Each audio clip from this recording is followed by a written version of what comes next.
राधे राधे दोस्तों, आर्यन हिंदी कहानियाँ चैनल में आप सभी का स्वागत है। इन दिनों किशोर जी अपने बेटे और बहू के पास रहने आए हुए थे। अभी वो बाहर से घूम कर आए थे, तभी उनकी बहू की आवाज़ उनके कानों में पड़ी। अरे माँ, जानती हो बूढ़ों को दिन भर कुछ न कुछ खाने को चाहिए और 5-6 बार चाय के साथ मिक्सचर, बिस्किट, भुजिया या पकौड़े चाहिए होता है। एकदम परेशान हो गई हूँ इनकी फरमाइशें पूरी करते करते। बहू पूनम की आवाज़ सुन ससुर किशोर जी एकदम से सन्न रह गए। कटुता के एहसास वाले लफ्ज। बहू ने उनके ओहदे की अवहेलना कर उनका अपमान किया है।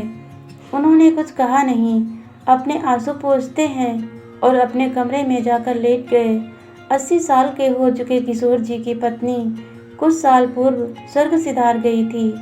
तभी बेटे ने उनको शहर आकर रहने को कहा था, इसीलिए वो करीब 6 महीने से बेटे बहू के साथ रह रहे थे। रसोई घर से स्वयं ही भोजन लेकर खा लेते, अपने कपड़े खुद ही धो लेते, 2 ही बार चाय पीते, अपने छोटे मोटे काम खुद से कर लेते ताकि बहू पर ज़्यादा बोझ ना पड़े। फिर भी बहू का इस तरह से सफ़ेद झूठ बोलना हृदय को भेद कर टीस दे गया था। अपने बनाए मकान में वो अच्छे खासे रह रहे थे, लेकिन बेटा विजय को पिता का अकेले रहने देना अच्छा नहीं लग रहा था। वो लेने गया था, इसलिए वो उसकी बात का मान रखने हेतु गांव से शहर आ गए थे, वरना उनका बिल्कुल मन नहीं था। वहाँ वो अपनी पत्नी के यादों के सहारे अच्छे से ज़िंदगी गुजार रहे थे और गांव में उनके हम उम्र लोग भी थे, लेकिन वो बेटे बहू की मोहब्बत में यहाँ आ गए। उनको नहीं पता था बहू को उनका रहना इतना परेशान करेगा, जबकि वो कभी बहू को कुछ नहीं कहते हैं। शाम को बहू चाय और बिस्किट देकर गई है, चुपचाप खाकर बाहर घूमने निकल गए। जानबूझकर जूठे कप को अपने कमरे में छोड़कर गए ताकि बहू की प्रतिक्रिया जान सकें। 2 घंटे बाद लौटे हैं, साथ में बाजार से आम, लीची और 2-4 किलो हरी सब्जी, 1 किलो छेना का मिठाई। बहू को पकड़ाकर हाथ मुंह धोने गुसलखाने में घुस गए। इतना सारा खाने पीने की वस्तु को देख बेटा उत्साहित हो बोला, वाह पापा, आप तो पूरा बाजार ही खरीद लाए, क्या बात है। और मिठाई के डब्बे से मिठाई खाया और पापा को खिलाया। बहू पूनम कनखी से ससुर को देख रही है कि आज सूरज कहाँ से निकल गया है कि सामान ले आए हैं। खैर हमको क्या है, बाप बेटा खाएं पिएं। कंधे उचकाते रात के खाने की तैयारी में मशगूल हो गई और किशोर जी भी बेटे के पास बैठ गए। अच्छा बेटा, पकौड़े खाने का जी हो रहा है। किशोर जी जानबूझकर बेटे विजय को छेड़ते हुए बोले, वो भी रात के खाने के समय। लेकिन पापा, अब तो रात का खाने का समय हो चला है और पूनम खाना बना भी ली है।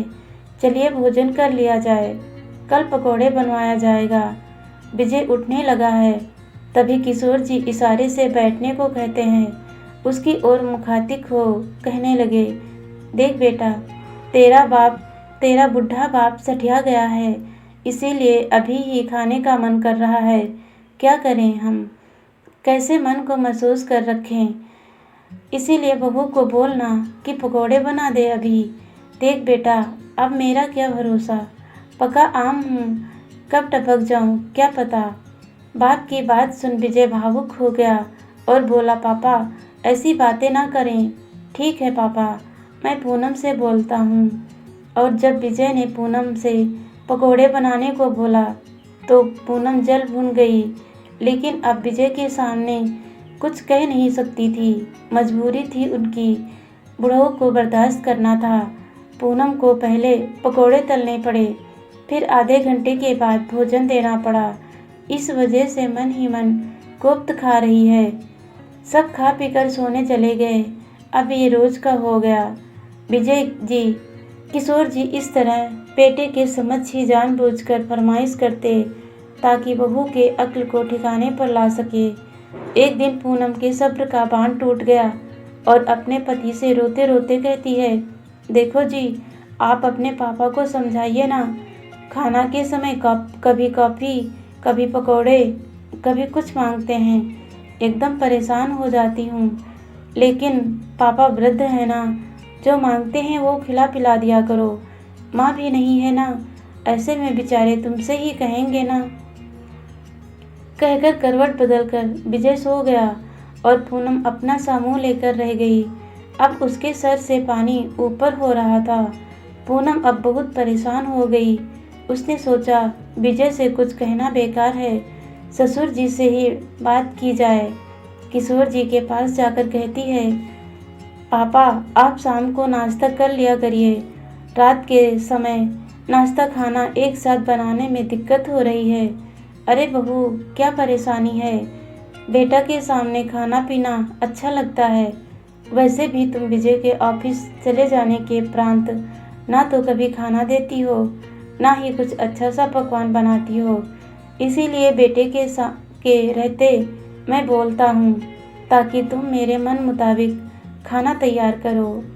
वैसे भी तुम मायके फ़ोन कर बोलती हो ना, बहुत तंग करते हैं। ऐसे अपशिष्ट अमर्यादित बोल अपने पिता को भी बोलोगी क्या, बुढ़ऊ या कुछ और? ससुर के जवाब से पूनम निरुत्तर थी। आज उसके पोल खुल चुके थे। अब उसे डर था कहीं ये बात विजय को ना पता चल जाए। अब पूनम किशोर जी का बहुत ख्याल रखती और उनसे माफ़ी भी मांगी। किशोर जी ने कहा, बेटा जो इज्जत अपने पिता की करती हो, थोड़ी सी ससुर की कर दोगी तो छोटी नहीं हो जाओगी। पूनम ने कहा, बाबूजी मुझे माफ़ कर दें, मैं गलत थी। किशोर जी ने बहू के सर पर हाथ रखा और उसको आशीर्वाद दिया। अब घर का माहौल बहुत खुशगवार था।